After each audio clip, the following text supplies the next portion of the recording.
Good evening, everybody, and welcome to Carving It Up Live right here on Facebook Live, YouTube, and on Twitter. We are presented by The Grid. I am Bryson Carver. As always, it is great to have you in on this Monday evening. I'm actually recording Monday morning, but the show is live right now on Facebook Live, YouTube, and Twitter.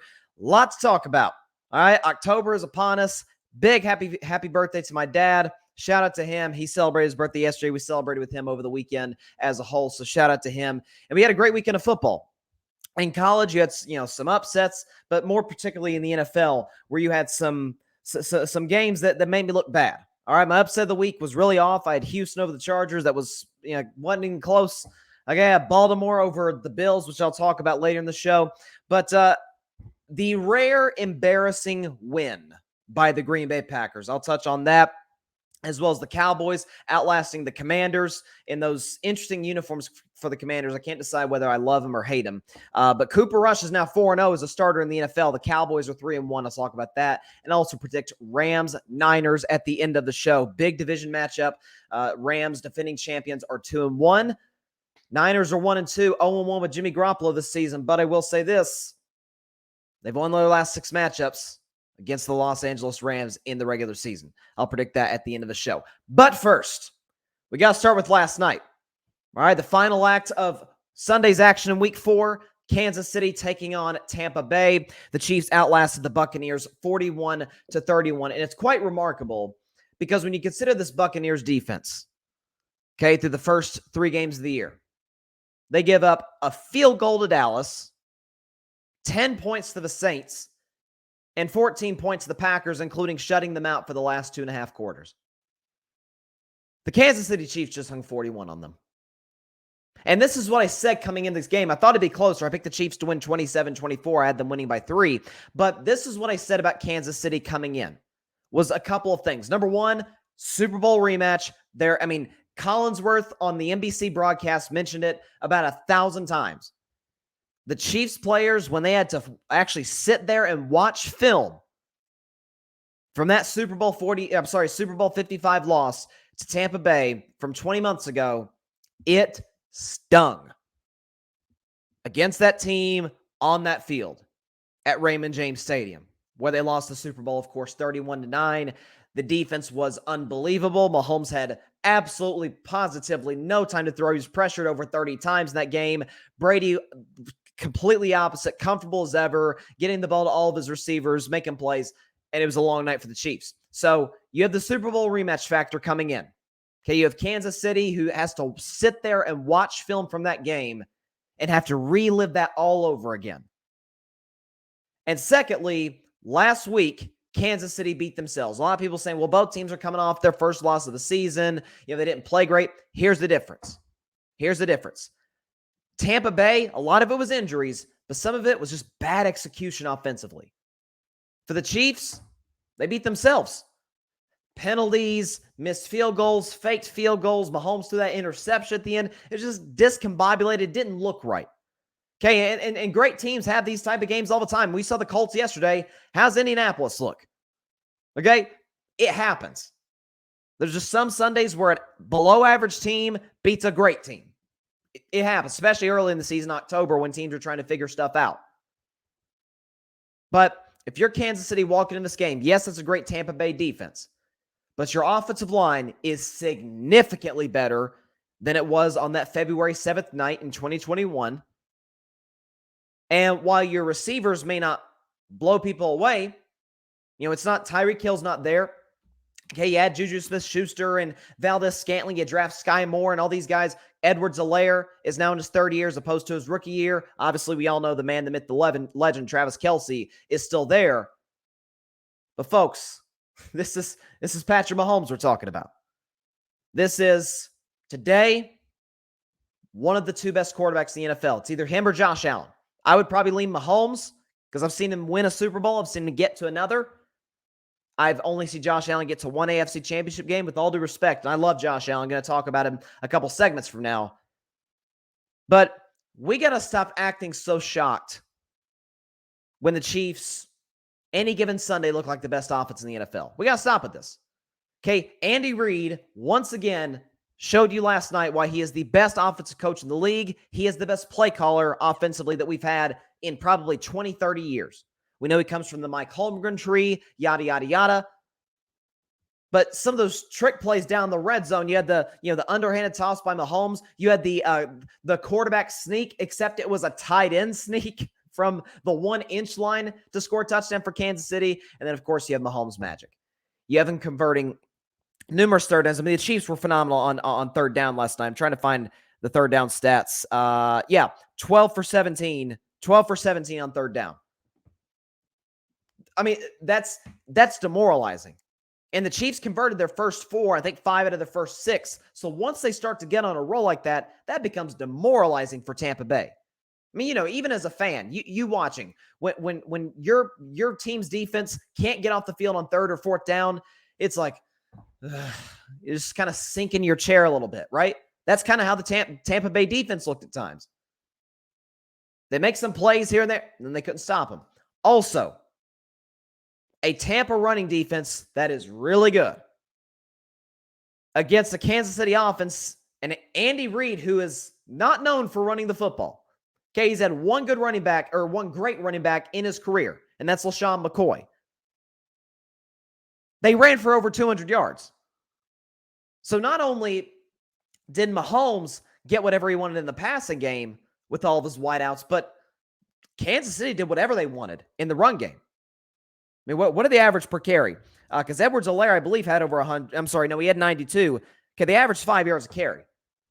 There's nothing you can do about that. When you have Mahomes 0 to 100 having a QBR of 90, that is really hard to overcome. Now, I will say this about Tampa Bay, though, offensively, and then I'll get to Tampa Bay as a whole in terms of the picture of their team 4 weeks in. It's the best game Tom Brady's played all year. It's not even close. Now, some of that is Kansas City's secondary is really, to me, the weakness of their entire team. I said that coming into the year. I felt like that was going to be what would be their downfall this season. Mahomes is great. Andy Reid's outstanding. I know they lost Tyreek Hill. They still have a ton of great offensive pieces. And now they can run the football. Okay? We know their front 7 is really good. Okay, they got to Tom Brady a lot. Their secondary isn't great. And some of it is Tom Brady's best receivers last week were Russell Gage, Cole Beasley, and Rashad Perriman. His best 3 receivers this week were Mike Evans, Chris Godwin, and Julio Jones. Makes a difference. And you saw that last night. Okay, Tom threw for 385, went 39 for 52, great completion percentage, 3 touchdowns, no interception, although he did get strip sacked in the second quarter, had a QBR of 74 and a passer rating actually better than Mahomes. Not sure how, but he did at 114. But Kansas City, it was almost a mix of old school and new school football. Mahomes is slinging it around. We saw that play at the goal line, the little flip toss to Edwards-Helaire. It was just, it's the classic Patrick Mahomes, video game type play. But they also ran it down Tampa Bay's throat. It was like a mix of the two. And they possessed the ball for 39 minutes to Tampa Bay's 21. That's tough to overcome if you're the Buccaneers. But here's the thing, though, for Tampa. And it's the least popular, most overused, most cliche term that coaches use. Okay, and it drives me crazy. It drives you crazy. But there's a little bit of truth to it. The truly great teams in this league play complementary football. Through the first 3 games, Tampa's defense was off the charts great. I said on this show, I thought they were better than the 2020 Bucs defense that helped them win the Super Bowl. I feel like this defense was better than that defense. They were number 1 in scoring defense, number 1 in takeaways. But the offense scored 19 against Dallas. And the offense, because they had a pick 6 in that game against the Saints, the offense scored 13 against the Saints and then 12 against the Packers. Now, all 3 of those defenses are great. Dallas got a great defense, so do the Saints, so do the Packers. But coming in this game, okay, you dropped 31. Mike Evans looked unstoppable. Brady was accurate, showed a lot of velocity, good arm strength on the part of a 45-year-old quarterback. But then their defense lets them down. Now, some of that's just outstanding play calling by Kansas City. Some of that is just Andy Reid outflanking Todd Bowles and Tampa Bay's entire personnel defensively. But That was an impressive statement win by the Chiefs last night. That was their, we're not going anywhere. We're 3-1. We're first in the division.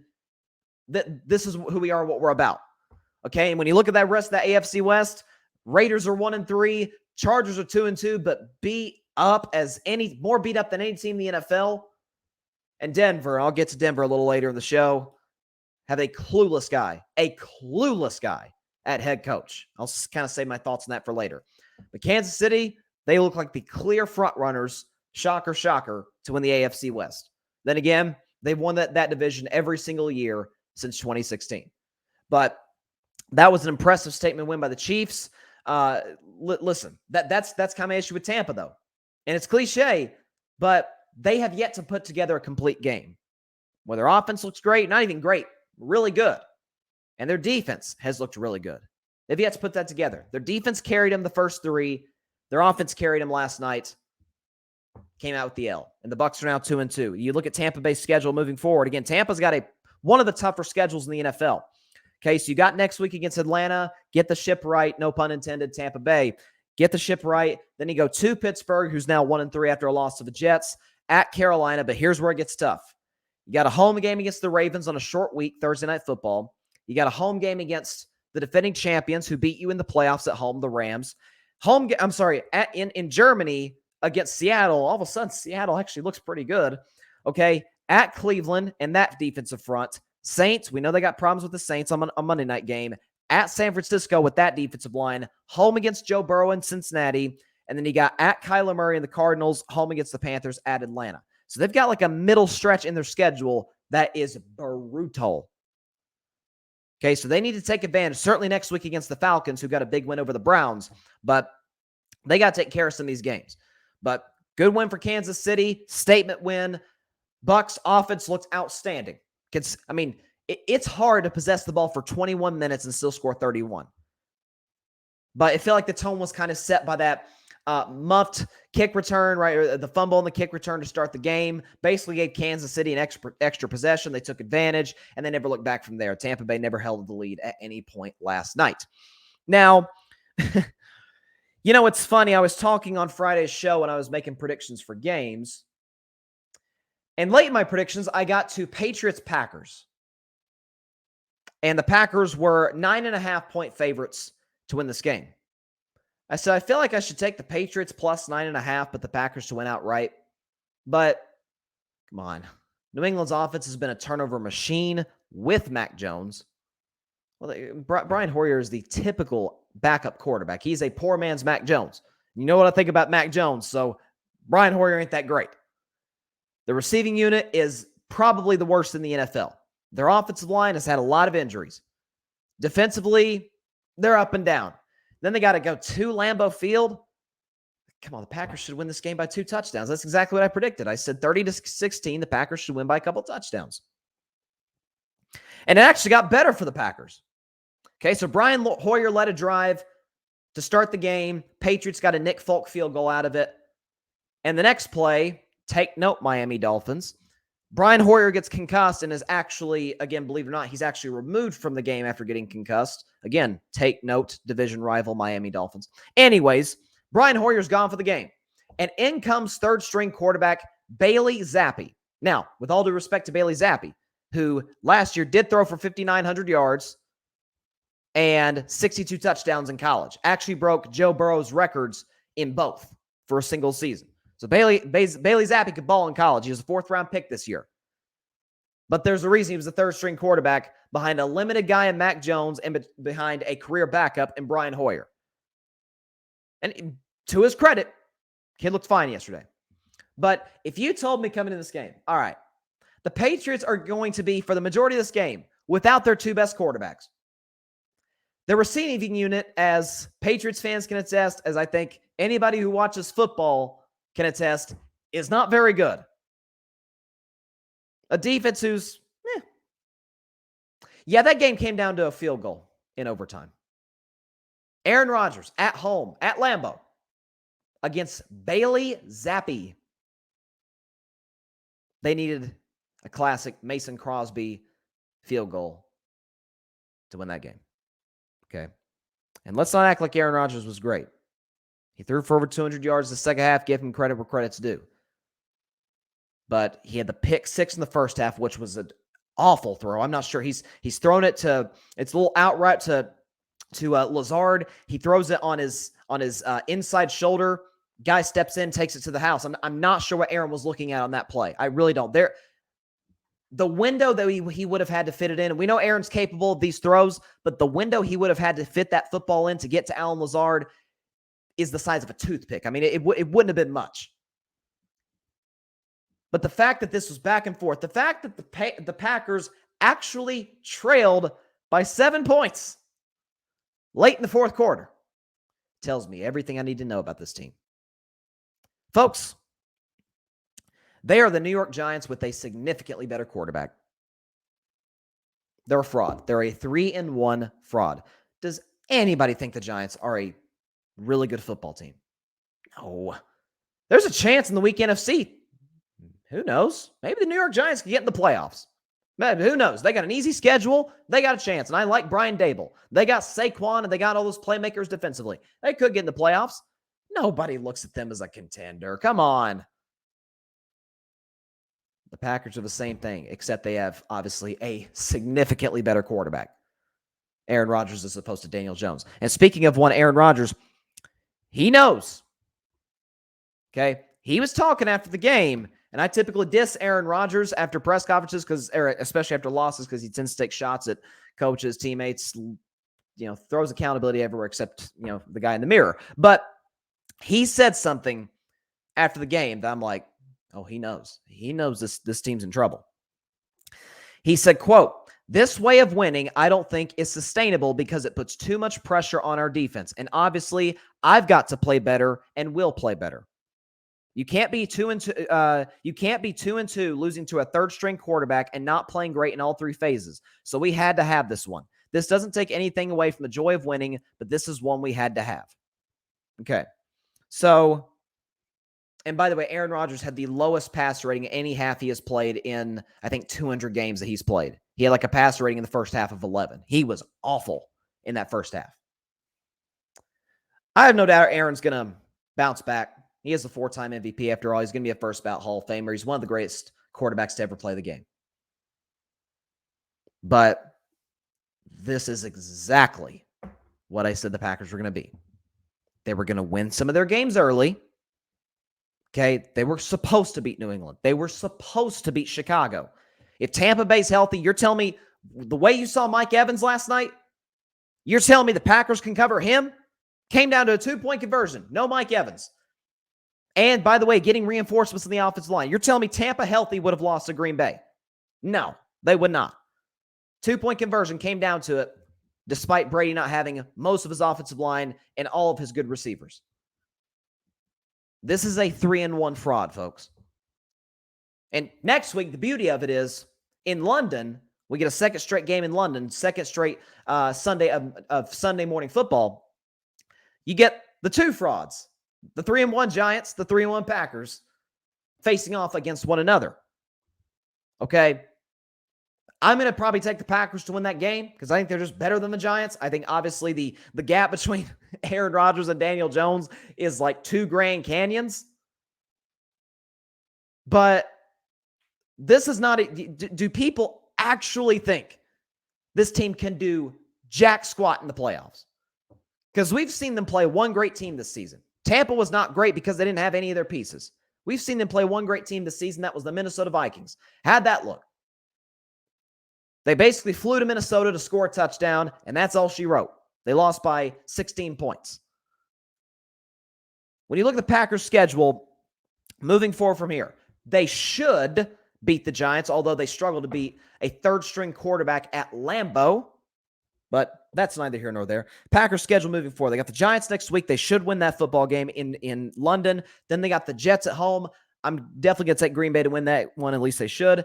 At Washington, they have a chance to take care of business. So I have them going 2-3 in their next 3 games. Okay, so that would put them at 5-2.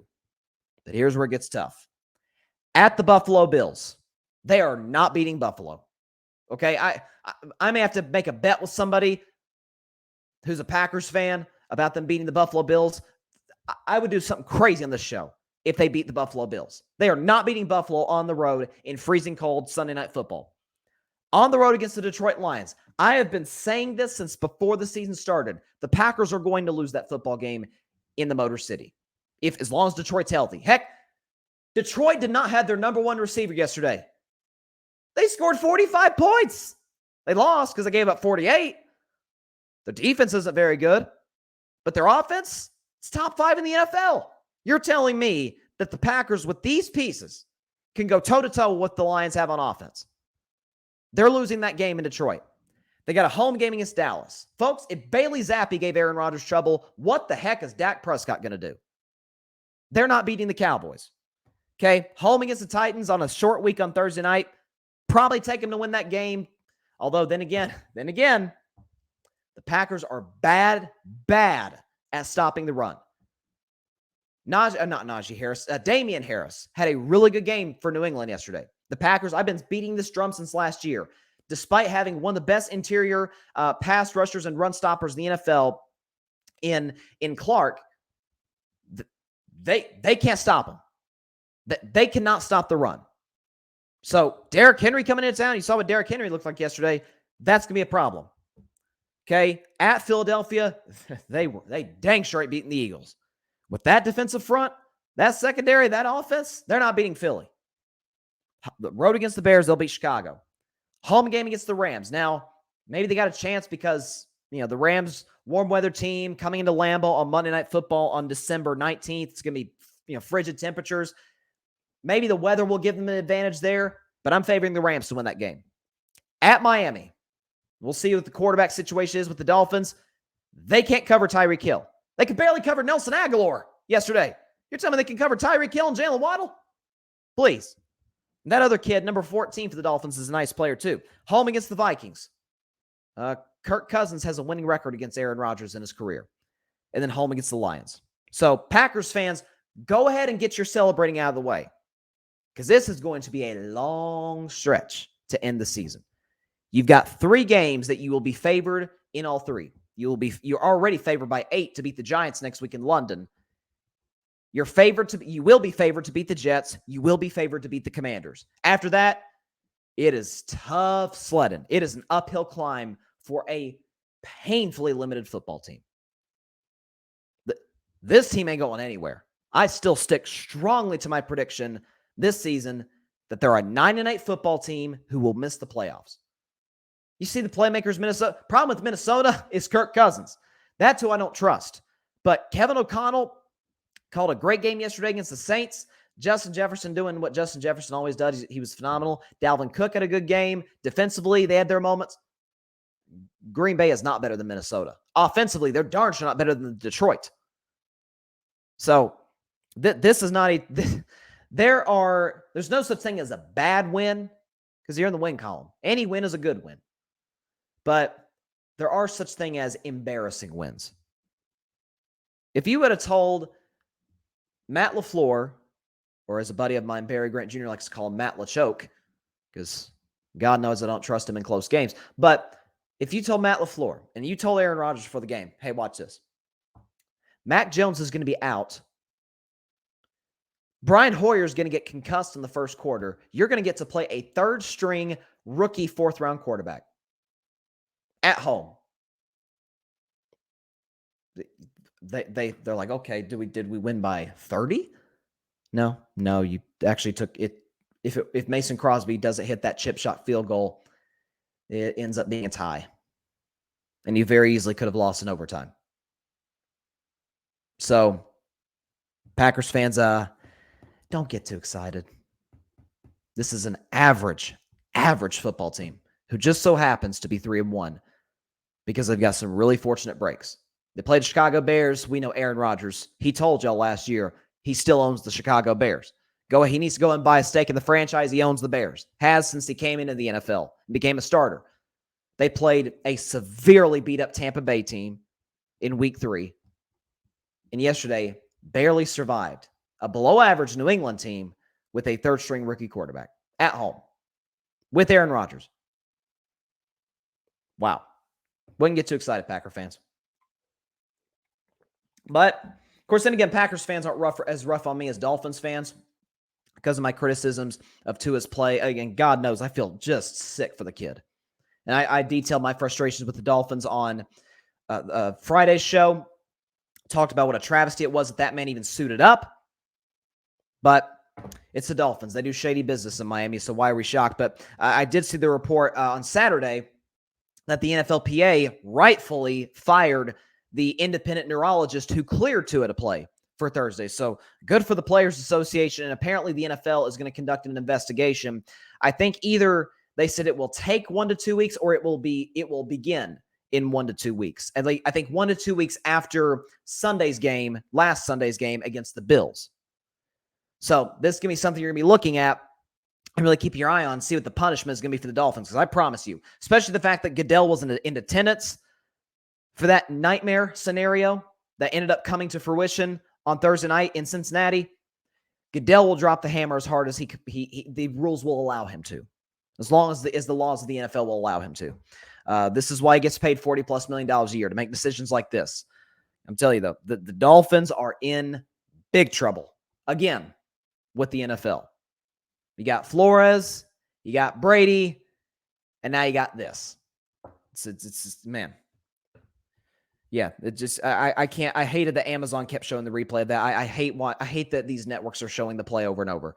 Okay, like it was gruesome. Like if someone breaks their leg and it's like really, really nasty looking, like they're not going to show it over and over again on these networks. Like please stop showing the injury and stop showing Tua's fingers. I'm begging the networks, ESPN, Fox, NBC, stop showing the play. Like it is hard to watch, and God knows Tua and his family don't want to see it. And again, I wish I could respond to your comments. The show is not live today. I'm recording early this morning. It's about 8:30 my time. But again, later in the show, I'll predict Rams 49ers. I think that's going to be a very entertaining, sort of old school type Monday Night Football game, which I'll get to at the end of the show. But really the game of the day, again, Chiefs-Bucs was kind of the nightcap. It's the stars. You got Mahomes, Brady, GOAT versus GOAT Jr., right? You kind of had that dynamic, and they played some classic games in the past. But the game of the day, the game you had to get to a TV and watch, was Buffalo-Baltimore. Okay, you have probably the two hottest quarterbacks in the league, the two front runners for MVP in Josh Allen for the Bills and Lamar Jackson of the Ravens. I know you guys know I've been a huge fan of both. I've defended both like crazy, especially Lamar because he gets over-criticized. But it was pretty nasty conditions. It was nonstop rain all day. If you pan to the M&T Bank Stadium in Baltimore, there's nothing but fans wearing ponchos. Like it was just nasty weather. But to be so nasty weather-wise, the quarterback's play was nasty. They look good. Okay, I know Josh Allen's completion percentage is not going to blow you away, but he still threw for, again, in a driving rainstorm, 200 yards, threw for a touchdown, ran for a touchdown, and a QBR 0 to 100 of 71. Lamar Jackson had an amazing completion percentage, a touchdown, 2 very costly interceptions, one of which I'll get to, and he had only a QBR of 47, pass rating of 63. He ran for 73 yards. Now, here's what I took away from that game. First of all, Josh Allen's spectacular.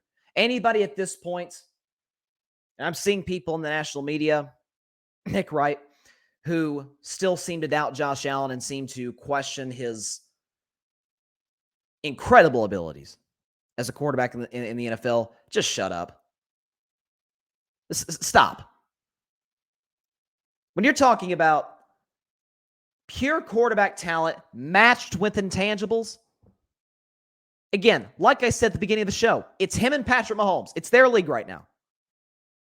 It's them and everybody else. They are, if you want to say 1A, 1B, if you want to say Mahomes over Allen, Allen over Mahomes, not going to fight you on both. Those are the two best quarterbacks in the NFL. I don't even think it's close.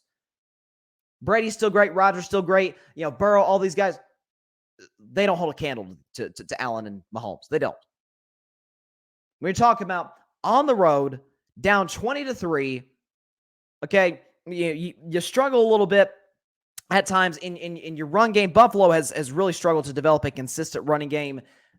Really, since Josh Allen got there, they really rely on Allen more than their running backs to develop a good running game. But arm strength, accuracy, legs. I thought it was a BS roughing the passer call on that final drive. Hated that call. Most people did. But with that said, the clutch gene, the accuracy, being able to, again, when you're a quarterback of the Buffalo Bills, you are used to playing in pretty crappy weather. So when you're playing in these Buffaloes, the Chicagos, the Green Bays, Foxborough, in New England, you better have a cannon of an arm. You better be able to grip that football and put it in tight windows in not so good conditions. And Josh Allen did just that in Baltimore, which also gets very cold, obviously, in the winter months. But he's used to this. This isn't anything new for him. This isn't, Kyler Murray or Matt Stafford, who's played in a dome his whole career, coming into Baltimore. It's a whole different dynamic. So what Josh Allen did yesterday blew me away again. I mean, you can't say enough about this kid. But as for the Baltimore Ravens, which I really, really want to get at, the Ravens, I just saw this stat before I went on the show today. I think it's a very interesting one. I think it was put out by, CBS put this out. The Ravens in their history, before this year, before 2022, Ravens in their history, when leading by 17 or more points, their record, 103. 100 wins, 3 losses in their first 26 seasons as a franchise. This year, 1-2. For whatever reason, and I love John Harbaugh as a coach, their execution down the stretch of games has been absolutely atrocious on both sides of the ball. The defense, ever since the new coordinator came in, I know there's been injuries, but good Lord, it's been awful. The Ravens should be sitting here at 4-0, sitting along with the Philadelphia Eagles as the only undefeated teams in the NFL. That defense is atrocious. Despite the guys they've added over the last few years, like Calais Campbell, Marcus Peters, dude, I don't know what that was yesterday. That was pathetic. And offensively, the last drive, just so happened to be the last drive of the game for the Ravens. They put together a remarkable drive, okay? In 14 plays, they go 93 yards, eat 9 minutes off the clock. They have a 4th and goal from the 3-yard line. They decide to go for it. Lamar trying to make something happen. He flings one up. It gets intercepted by Jordan Poyer, who, by the way, came back from injury, which is huge for the Bills. But Jordan Poyer intercepted the ball in the end zone. It was not a good throw by Lamar. He was visibly frustrated after the game. Buffalo took the ball, ate up the rest of the clock. Tyler Bass walked it off with the field goal at the gun. But here's my issue with the Ravens going for it in that situation. And John Harbaugh said after the game, we thought would have given us the best chance to win if we had scored. The worst thing that would have happened is the Bills would have tied it, yada, yada, yada. Here's my thinking on it. I'm not second-guessing this. The Ravens had a 2nd and goal from the 1. Okay, they got a 2nd and goal at the 1-yard line, and they run the ball at J.K. Dobbins. He loses 3 yards. He got a 3rd and goal from the 4. Lamar scrambles to the 2-yard line. So you got 2 plays, basically. You had 2 opportunities possibly from the 1, and he ended up going backwards. So at that point, I don't trust my offense. You've gotten me 93 yards down the field. You've done your job. Now I'm going to give, not to necessarily give the ball to because he's a kicker, but essentially, quote unquote, give the ball to Justin Tucker, let him kick the field goal, put you up by 3. Let's see if the defense can get a stop. Don't think they will, but even if they don't, Lamar Jackson's got the ball with what? Minute and a half left? I mean, Buffalo's play calling changes because, if you're down 3, you're not playing just for a tie. You're not playing just for overtime. Because we saw Buffalo, once they got in field goal range, then they relied heavily on the run game, and that was that. They ate up the clock, and that was it. Who knows? Maybe Josh Allen makes a mistake. Probably doesn't, but you never know. Play calling changes. Strategies change. And even if the Bills score, unless they score a walk-off touchdown, Lamar gets the ball with enough time to go down and win it. Or what if Buffalo kicks a field goal? Then Lamar gets the ball back with a chance to win it with the field goal. Like, the strategies change. Again, I say, what do you have to lose? What do you have to gain? What do you have to lose by calls? Like, that's why I always ask questions of coaches when it's a 4th down and they go for it. Depending on what situation it is in the game, where they're on the field, the distance of the 4th down, what do you have to gain by getting this 4th down? What do you have to lose? I think the Ravens had more to lose than to gain on this play. So I was not a fan of the call by John Harbaugh. I love John Harbaugh. I still think he's a great coach. Doesn't change my viewing of him at all. I still think Lamar is a remarkable talent at the quarterback position. But they have got to execute on both sides of the ball, offensively, defensively. They have got to be better down the stretch of games. And again, both these losses were at home. You got to take care of your home field. That is one of the unofficial rules of the NFL. Got to take care of home field. Ravens couldn't last night or yesterday. But all in all, gutsy win by the Bills. By the way, the Bills, not only is this big just because they pulled it out at the end, this is their first win by one possession in 2 years. We know about the Bills. It's kind of the stigma, especially after they lost last week to Miami. And all last year, I think they went 0-7 in games decided by one score. You've got to win the close ones, especially when you have a quarterback as great as Josh Allen is and an offense as great as the Bills' offense is. You got to win the close ones. Finally, first time in 2 years, they did. But that's, I think, morale-wise, not just getting the win. The win is ultimately what matters. But just morale-wise, Buffalo feels really, really good flying home. So week 5 is going to be interesting. Who do the Bills have next week? The Bills have the Steelers at home, and they're 2 touchdown favorites. They are -14. Wow. And then the Ravens, huge game, big Sunday night game next week. They got a home date against Joe Burrow and the Cincinnati Bengals. That is going to be a fun matchup. 2-2 teams. Ravens are favored by -3.5. So definitely going to be a fun one to watch next Sunday night. But moving on, before I get to the Cowboys game, let me move on through the other games.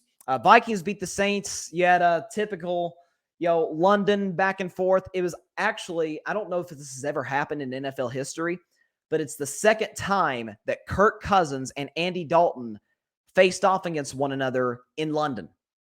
Because back in 2016, Kirk Cousins was with Washington. Andy Dalton was with the Cincinnati Bengals. The game ended up ending in a tie, which, is my least favorite thing ever. But it's the second time they played in London. Of course, now Kirk with the Vikings, Andy Dalton in place for the injured Jameis Winston starting for the Saints. Tyrann Mathieu had an unbelievable play in the second quarter or might have been the first quarter. It was in the first half against Kirk Cousins on that interception. But it goes back and forth, up and down. Will Lutz hits a 60-yarder to tie it for the Saints. Vikings come back with a field goal of their own. And then last play of the game, Will Lutz tries a 61-yarder, and that baby double doinks. Hits off the left upright, hits the crossbar, and falls short. Just barely short. It was a crazy game in London. Vikings win. They go to 3-1. Minnesota, and by the way, Saints fall down to 1-3. Minnesota now plays Chicago next week. They should take care of business there and go to 4-1. The Falcons upset the Browns. I had that one as a close game. I forgot, what was the line for that one? Was it -4.5?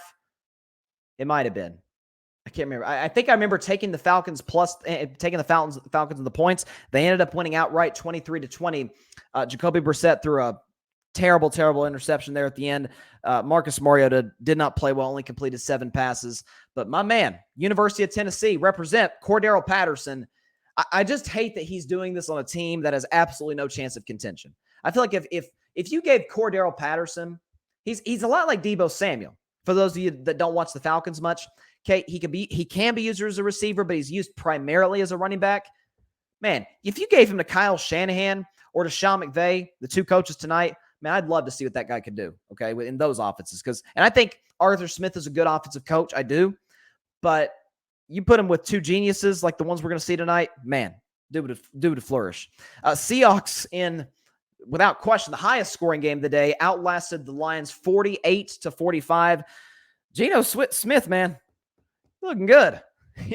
320 yards, 3 touchdowns. QBR 0-100 of 91, passer rating of 132. Jared Goff wasn't too shabby himself, right? 378 through the air, 4 touchdowns, did throw an interception, had a QBR of 75, a passer rating of 121. The 2 quarterbacks yesterday were great in the Motor City. Again, Amon-Ra St. Brown for the Lions is out, but it didn't matter. That's the thing for the Lions, man. And I said this about the Lions coming into the year. They're going to be a 6-win team. Most of their losses will be close. First 3 games, lost the Eagles by 3, lost the Vikings by 4, lost to the Seahawks by 3. And they took care of business in week 2 against Washington. But that's kind of the story of the Lions. I don't think Dan Campbell, I like Dan Campbell just like everybody else does. I know biting kneecaps and all that. I love Dan Campbell. I'd love to play for him. I just don't think he's the right guy for the future. Execution-wise, down the stretch of games, again, defensively, the Lions are atrocious. It doesn't seem like it fits. Offensively, they are spectacular. Okay, Jared Goff is starting to look like the 2018 version of himself. Okay, he looks great. And I've never been the biggest Jared Goff fan, but he's looked tremendous. But a big win for the Seahawks. They're now 2-2. Lions dropped to 1-3. Titans beat the Colts 24-17. I am this close to selling my Colts stock. The only thing holding me back is in the last decade, they almost never start well in the season. In a few of those years, they ended up making the playoffs. A few of those years, they actually won a playoff game. Okay, I'm not on the brink of saying fire Frank Reich yet. I'm on the brink. And now Jonathan Taylor, who hasn't been playing that well to begin with, but Jonathan Taylor's out. It seems like the Colts receiving core outside of Michael Pittman is really limited. Matt Ryan has been a roller coaster. This is not the Colts team that I thought would win the division, but the Titans won. Derrick Henry had a big game. How many yards did he have? 114 yards. Again, 5 yards of carry. He had that long touchdown in the first half. Tannehill had a typical Ryan Tannehill day, kind of managed the game. Bucs 37, 2 touchdowns. But a good win for the Titans to go from 0-2 to get to 500 now. So we'll see where the Titans go from here, but a big win for them over the Colts. They are now tied for the Jaguars for first in the AFC South. Giants in the battle of the overrated 2-1s outlasted the Chicago Bears 20-12. Really, all I can tell you is the most interesting part of this game was the fact that the Bears tried a hook and ladder play at the end that actually took 45 seconds of real time. The play literally lasted 45 seconds. It was exciting. They didn't go backwards. They gained a little ground, but that was about the most exciting part about this game. But the New York Giants are 3-1. Again, the battle of the 3-1 frauds next week in London. I hate that it's not in America, but it's going to be in London. Packers, Giants, the battle of the 3-1 frauds. All right, Jaguars, Eagles. That was the game I said would be kind of my lock of the week as far as taking the Jaguars and the points. I took the Eagles to win outright by a point, but I felt like the Jags had the advantage at head coach and quarterback that would keep them in the game until the final buzzer. It did not. Jalen Hurts was outstanding. They go down 14-0. He threw that interception. He threw that pick six early in the game. The comeback, though, rally around Hurts. This Eagles team Jalen Hurts said himself to the locker room after the game, we're good. Like, we're really good. And they are. They're the only undefeated team left in the NFL. They have surpassed my expectations. Philadelphia, big win at home over Jacksonville and their former coach, Doug Peterson, who, by the way, I will have to give a shout-out to the Philadelphia fans. I guess I can't. I always said don't shout out people for doing the bare minimum, but I guess I will in this case because it's Philadelphia and they have a pretty low standard. But I will have to give them the fans props for giving Doug Peterson a standing ovation at Lincoln Financial Field. Because we know, only coach now ever, hopefully the only coach in history to win a Super Bowl for the Philadelphia Eagles. So props to Eagles fans for giving Doug Peterson his due share and giving him a standing ovation. Jets outlasted the Steelers. We saw Kenny Pickett. Now, he threw 3 interceptions. 2 of them were not his fault, but threw 3 interceptions. Zach Wilson, who is one of the worst decision makers at the quarterback position that I've seen in some time, but he led the game when he drive there at the end, scored that touchdown with 16 seconds left. Jets outlasted the Steelers. Mike Tomlin is now in some dangerous jeopardy of possibly having his first losing season of his career. He took over in 2007, I think. The worst record he's had is 8-8. I'm looking at the Steelers' schedule. I don't see 8 wins. Just the next 5 games. Look at the next 5 games for the Steelers. At Buffalo, home against Tampa, at Miami, at Philadelphia, home against the Saints. I'm sorry, but their next 6. And then they got home against their division rival Bengals. Man, if they could come out with 2 of those, I call that a win. It's games like that you got to win. The Jets do have talent, especially on the opposite side of the ball. Love the receivers they have. And again, Sauce Gardner, I think, is going to be a multi-time Pro Bowler, but you got to win those games at home. I feel like they gave that away in some aspects, but a good win by the Jets. Robert Saleh, Zach Wilson, his first game back. Keep your moms away from Zach Wilson, okay? Please do that. Again, talked about the Bills, Ravens. Chargers beat the Texans 34-24. Got out to a big lead. Looked like they were going to do the classic LA Chargers loss and blow a big lead. As my man Ryan Flowers said, by the way, shout out Ryan Flowers. Great show yesterday. But Chargers do Chargers things. And they almost did Chargers things yesterday. Beat up on the road in Houston, but Justin Herbert did what he could, right? Threw for 300 yards, 2 touchdowns, QBR of 90, pass rating of 113. Didn't look like he had a hurt rib, but again, it is the Houston Texans, who may be the worst team in the NFL. So, but then again, it was my upset of the week, so I got to eat this one. Cardinals outlast the Panthers is probably the worst game of the day. Impossible to watch. Up until the Cardinals got going offensively, up until Kyler got going, it was awful. Okay. Baker Mayfield, typical, snarky, condescending after the game in the post-game presser. They were talking about, the reporter asked him, they were booing you in the fourth quarter. Did that bother you? How Baker is, did we score a touchdown that drive? I'm like, yeah, but you didn't get the 2-point conversion, so you were still down. He said, we got a touchdown that drive. It's like, oh gosh, this whole Carolina experience is going about how I thought it'd be going. They're 1-3. Baker's looked awful. Kyler didn't play well himself, right? Threw the pick 6 in the first half. It's just, I try to watch this game as minimally as I possibly could. Okay, and then lastly, Broncos Raiders, and I'll get to Cowboys Commanders just a second because I wanted to do a whole segment on that. If something doesn't change in the next 2 weeks, Nathaniel Hackett needs to lose his job. I don't care he's in year 1. I don't care that he's a young coach. This was a Broncos roster. We saw the talent coming in. Really good receiving unit. Cortland Sutton, Jerry Jeudy, running game. Javonte Williams, who now was unfortunately hurt and was seen walking on crutches after the game. And defensively, all kinds of playmakers. Bradley Chubb, Randy Gregory, not Cortland Sutton. What's his name? Justin Simmons. Okay, Patrick Surtain. You got him everywhere. They're not 2-2. Russell Wilson, I thought, was excellent yesterday. I thought it was his best game as a Bronco. Threw for 237, 2 touchdowns, passer rating well over 100. And they lost to the 0-3 Raiders. Nathaniel Hackett needs to lose his job in the next 2 because something that doesn't happen. They look unprepared. His game management makes Mike McCarthy look like Bill Walsh and Vince Lombardi. It's like the game management has gotten worse on the part of guys like Matt LaFleur. Again, I mentioned McCarthy. Guys like Nathaniel Hackett. Let this be a lesson for all time. Don't let Hall of Fame quarterbacks give you suggestions on who to hire as head coach. Peyton Manning, third greatest quarterback ever in my view, suggested Adam Gase. How'd that work out? Aaron Rodgers suggested Nathaniel Hackett. How's that worked out? Trust your own judgment as opposed to, as great as they are, as high of a football IQ as Manning and Rodgers have. Trust your own IQ, your own football IQ, especially for a guy like John Elway, who himself is a Hall of Fame quarterback, one of the top 5 ever in my view. And something else too, before I move on to Dallas and Washington. You know what coach is going to be available next hiring cycle? Sean Payton. You want to keep riding with Nathaniel Hackett as opposed to possibly getting Sean Payton? Sean Payton's going to have his pick. Whoever's hiring for head coach, or they're going to be calling Sean Payton his agent. Can we interview you? And a lot of these teams have good to great quarterbacks. Denver's got a great one.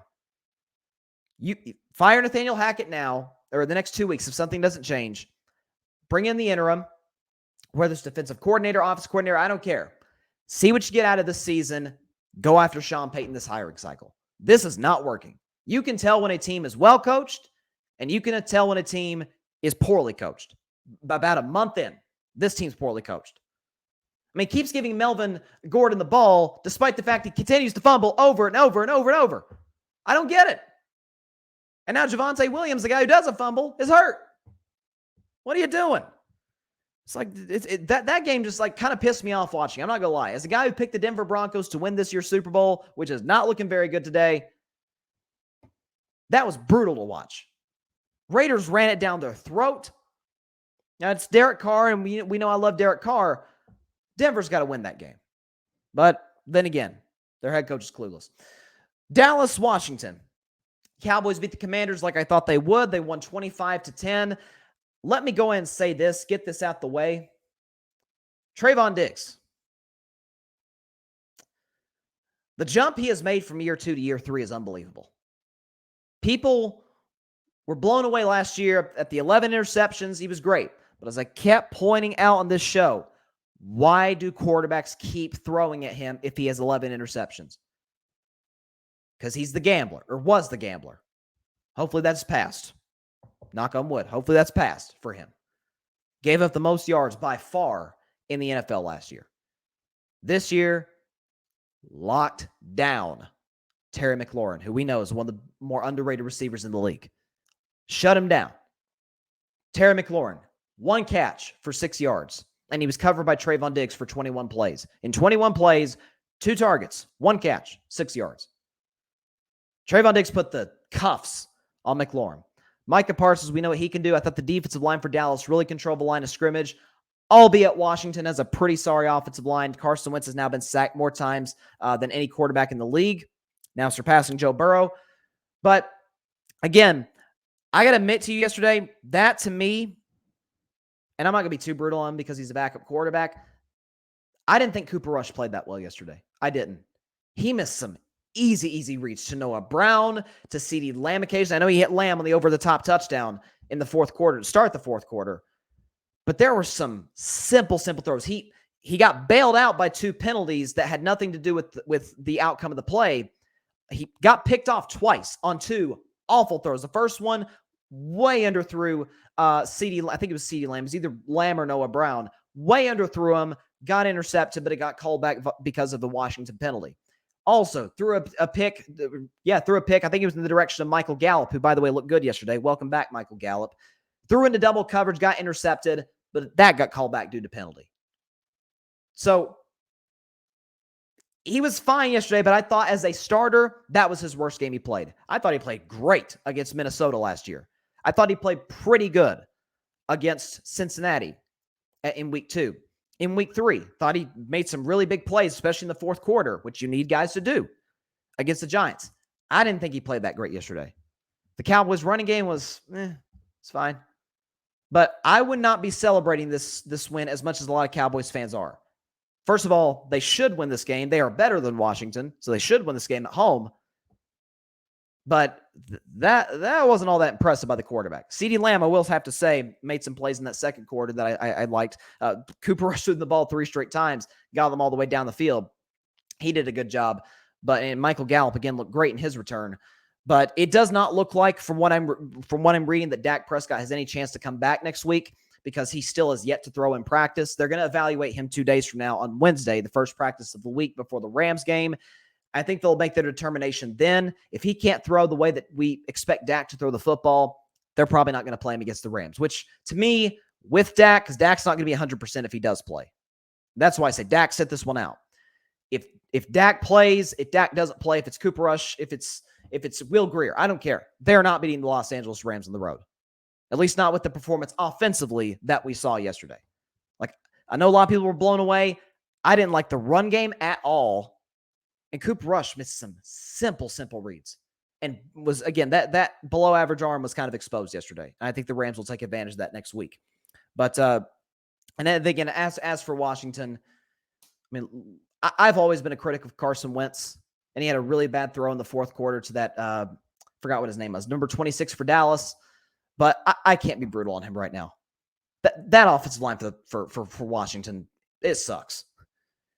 It might be worse than Joe Burrow's offensive line. Maybe. Not going to go there yet after Joe Burrow's offensive line finally played a good game on Thursday. But it's awful. Like the second, and some of that is Dallas has a great pass rush. Micah Parsons, DeMarcus Lawrence, Gallimore, and Odigizua. But that was bad. And it has been bad through the first 4 games. They have got to correct that. Excuse me, moving forward. But again, I never saw Washington really sniffing the playoffs to begin with. All right.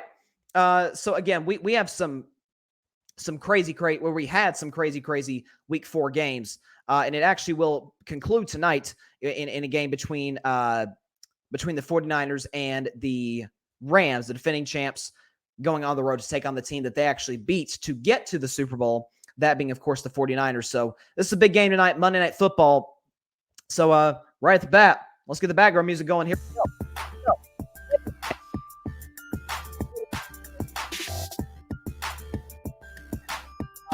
Here's what I'm looking at. The Rams, through the first 3 games, have not really blown us away yet. Okay, we know they got smoked at home by Buffalo on that opening night, whole country watching.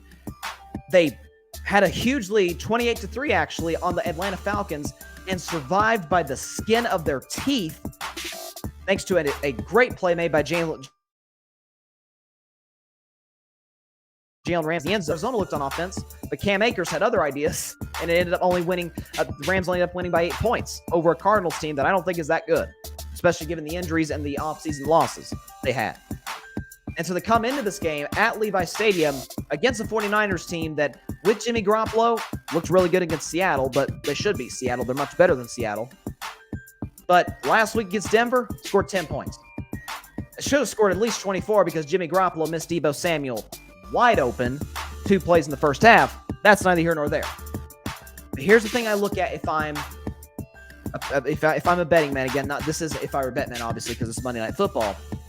But if I'm looking at this, I'm saying, okay, look, the last time these two teams played in San Francisco, last year, the 49ers at one point had a 10-minute drive.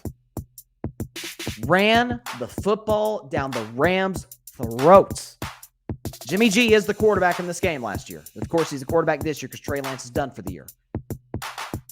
This feels like the type of game that they're going to rely heavily on the run game. Here's the only issue, though. Trent Williams is out.